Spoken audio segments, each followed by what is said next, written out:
Rồi qua kia bên nha. Đi qua kia luôn.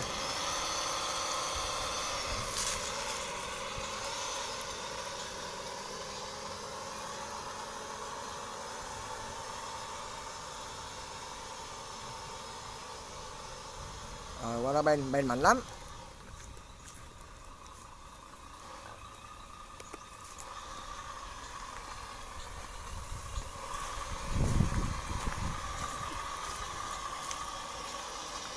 Rồi bên đây nè, bên đây. Đúng không? Rồi, đó nha.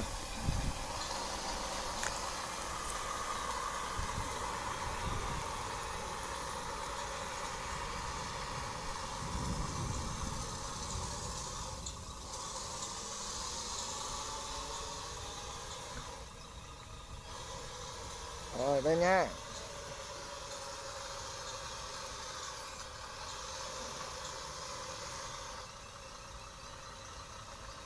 Rồi nè.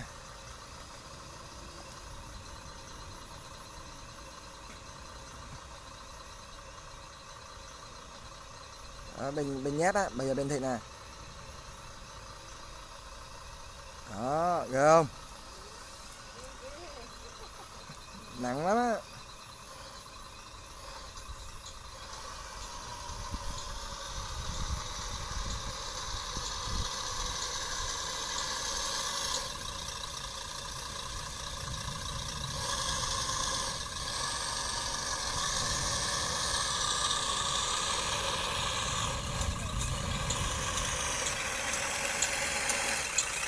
Khỏe.